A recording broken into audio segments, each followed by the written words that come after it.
आप सभी को आपके अपने YouTube चैनल पे बहुत बहुत स्वागत है। तो दोस्तों, आज की इस क्लास में हम लोग डिस्कस करने वाले हैं Bihar board 10th class Hindi की गद्यखंड का 7 नंबर चैप्टर है परंपरा का मूल्यांकन, जो रामविलास शर्मा जी के द्वारा लिखा गया है। इस वीडियो में हम लोग लेखक परिचय को जानेंगे। लेखक परिचय से बहुत ही सवाल बोर्ड एग्जाम में पूछे जाते हैं, तो लेखक परिचय बहुत ही इम्पोर्टेंट होता है, इसलिए आप लोग इस वीडियो को अंत तक देखिएगा। और यदि अभी तक चैनल को सब्सक्राइब नहीं किए हैं तो सब्सक्राइब करके ऑल नोटिफिकेशन सिलेक्ट कीजिएगा। अभी तक हमारे 91% से अधिक व्यूअर है जो कि रेगुलर वीडियो देखते हैं, परंतु चैनल को सब्सक्राइब नहीं किए हैं। तो आप सभी चैनल को ज़रूर सब्सक्राइब कीजिए, तभी आपको रेगुलर वीडियो के नोटिफिकेशन मिलेंगे। चलिए दोस्तों, शुरू करते हैं।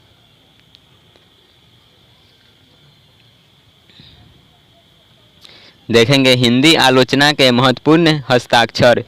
डॉक्टर रामविलास शर्मा का जन्म उन्नाव उत्तर प्रदेश के एक छोटे से गांव ऊंच गांव सानू में 10 अक्टूबर 1912 ईस्वी में हुआ था। ऊंच गांव सानी में 10 अक्टूबर 1912 ईस्वी को हुआ था। रामविलास शर्मा जी का जन्म हुआ था वह उत्तर प्रदेश के एक छोटा सा गांव है जो कि ऊंच गांव सानी के नाम से जाना जाता है। वहां पे 10 अक्टूबर 1912 ईस्वी में रामविलास शर्मा जी का जन्म हुआ था।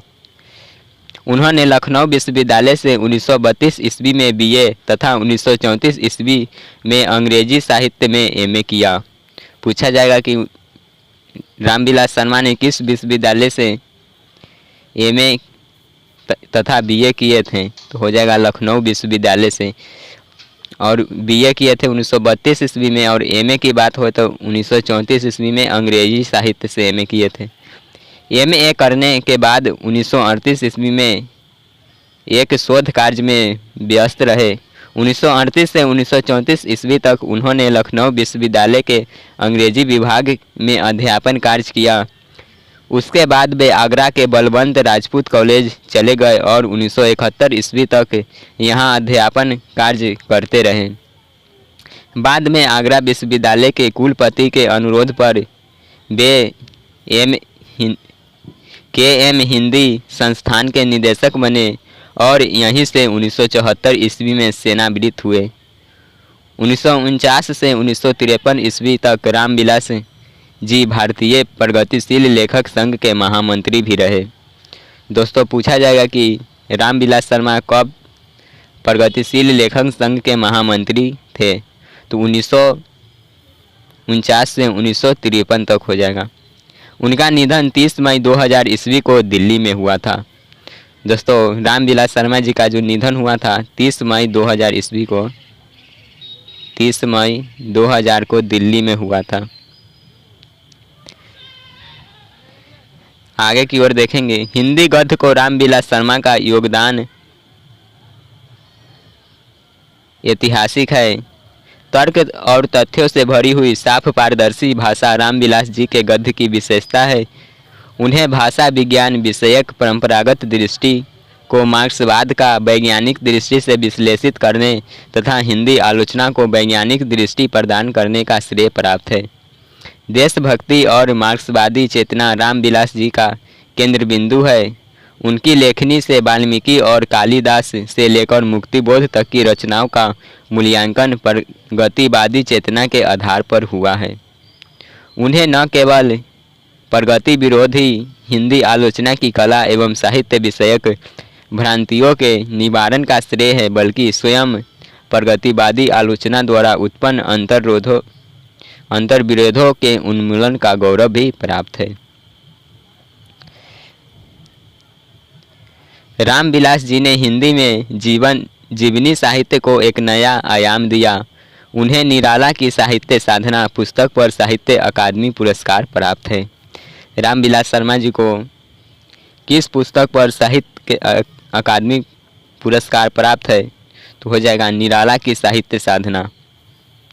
उनकी अन्य प्रमुख रचनाओं के नाम हैं आचार्य रामचंद्र शुक्ल और हिंदी आलोचना, भारतेंदु हरिश्चंद्र, प्रेमचंद और उनका युग, भाषा और समाज, महावीर प्रसाद द्विवेदी और हिंदी नवजागरण, भारत की भाषा समस्या, नई कविता और अस्तित्ववाद, भारत के अंग्रेजी राज्य और मार्क्सवाद, भारत के प्राचीन भाषा परिवार, हिंदी विराम चिन्ह, बड़े भाई आदि।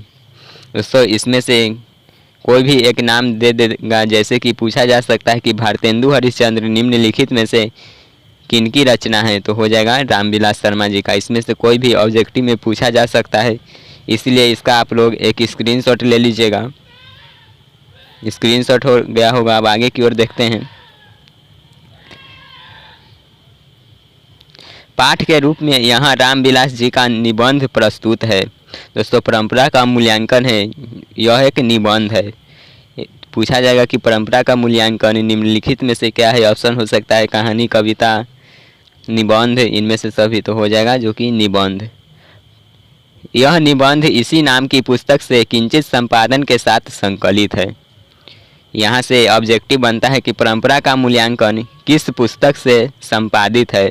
तो दोस्तों परंपरा का मूल्यांकन जो निबंध है वह परंपरा के मूल्यांकन नामक ही पुस्तक से संकलित है। तो इसका आंसर परंपरा का मूल्यांकन ही होगा। यह निबंध समाज, साहित्य और परंपरा के पारस्परिक संबंधों की सैद्धांतिक एवं व्यवहारिक मीमांसा एक साथ करते हुए रूपाकार ग्रहण करता है। परंपरा के ज्ञान, समझ और मूल्यांकन का विवेक जगाता यह निबंध साहित्य की सामाजिक विकास में क्रांतिकारी भूमिका को भी स्पष्ट करता चलता है। नई पीढ़ी में यह निबंध परंपरा और आधुनिकता की युगानुकूल नई समझ विकसित करने में एक सार्थक हस्तक्षेप करता है। यहाँ पे लेखक परिचय समाप्त होता है। तो आई होप कि आपको ये छोटी सी क्लास समझ आ गया होगा बहुत अच्छी तरह से।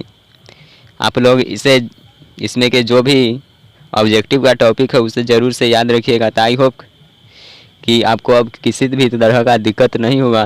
नीचे कमेंट करके ज़रूर बताइए कि ये वीडियो आपको कैसा लगा, और अभी तक चैनल को सब्सक्राइब नहीं किए हो तो सब्सक्राइब करके ऑल नोटिफिकेशन सिलेक्ट कर लेना। चलिए दोस्तों मिलेंगे नेक्स्ट क्लास में। जय हिंद, वंदे मातरम।